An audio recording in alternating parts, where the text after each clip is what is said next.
Hello বন্ধুরা, Mala's gardening হ্যাভেনে আপনাদের সকলকে অনেক অনেক স্বাগত।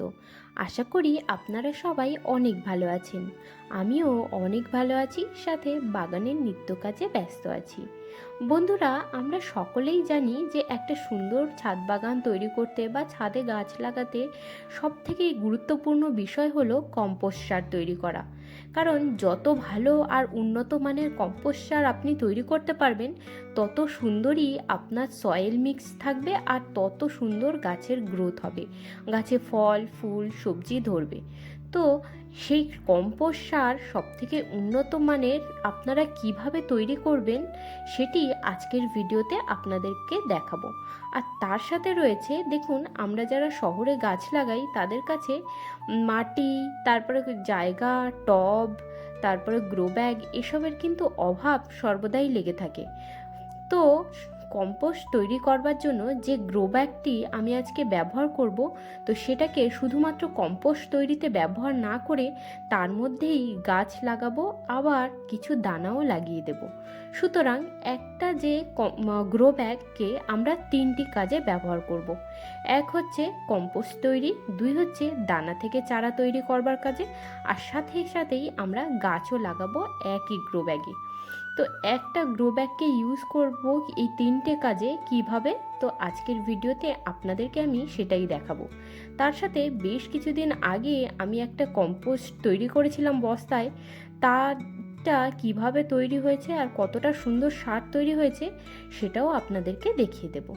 তো দেখুন, কম্পোস্ট সার যেহেতু তৈরি করব, সেহেতু বেশ কিছু সবুজ সবজির খোসা আর গাছের পাতা আমি জোগাড় করে নিয়েছি।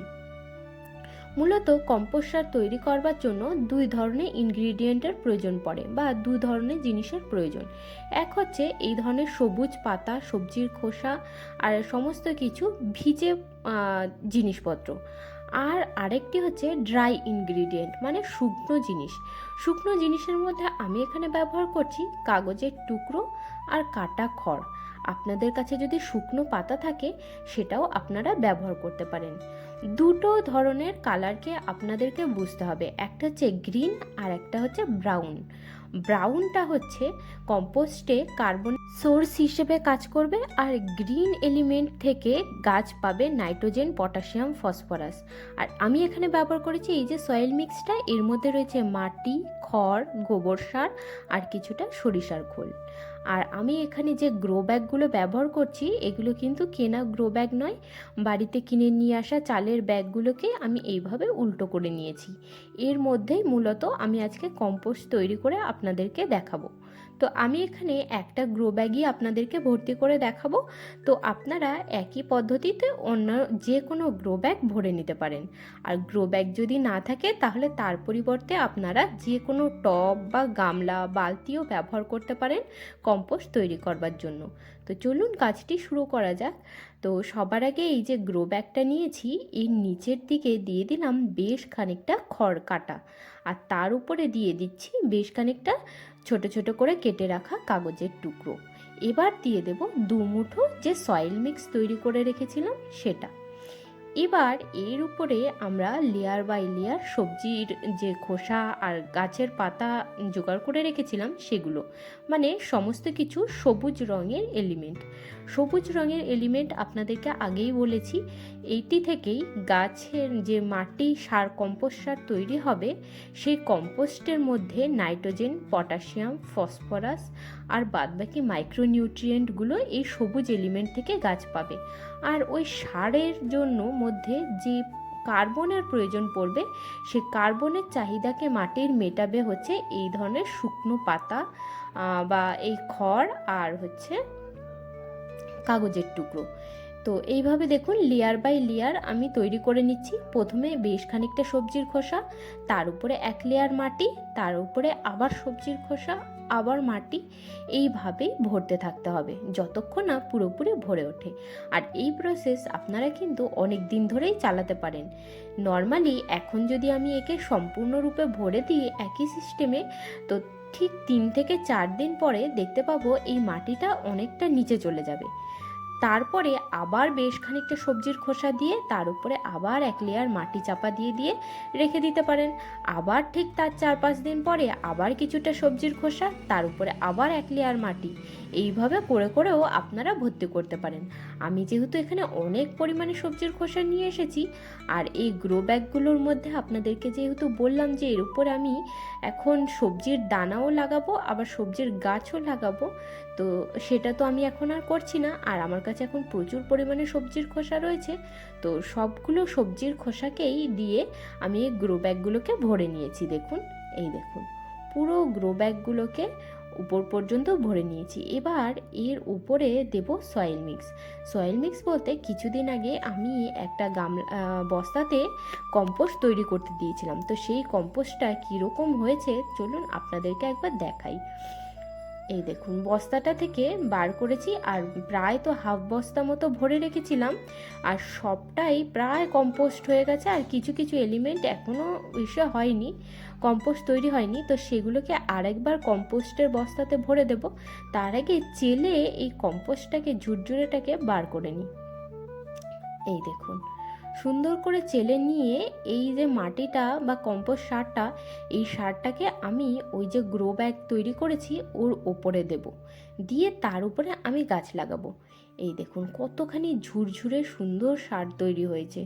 বলুন, এই সারের মধ্যে সমস্ত কিছু রয়েছে, কার্বন, নাইট্রোজেন, পটাশিয়াম, ফসফরাস।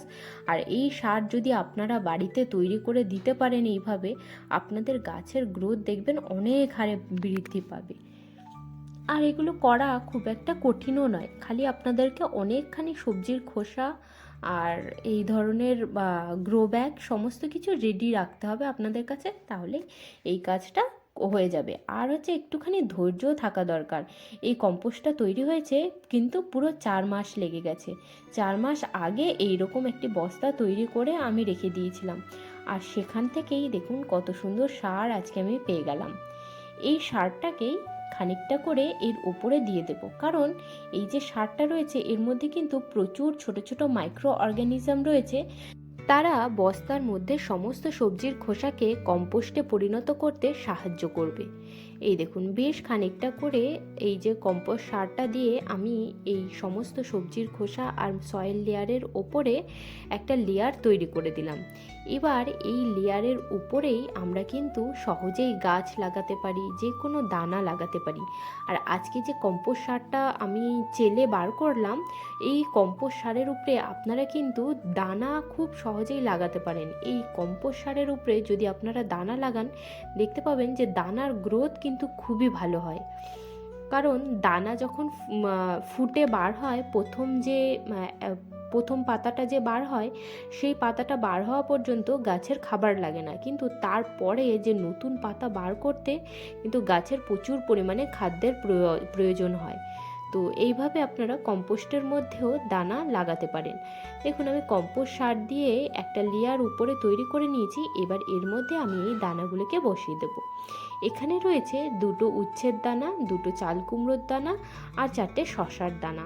এই দানাগুলোকে আমি বস্তার মধ্যে লাগিয়ে দেব। এবার এরপরে আমি এর মধ্যে লাগাবো চারা।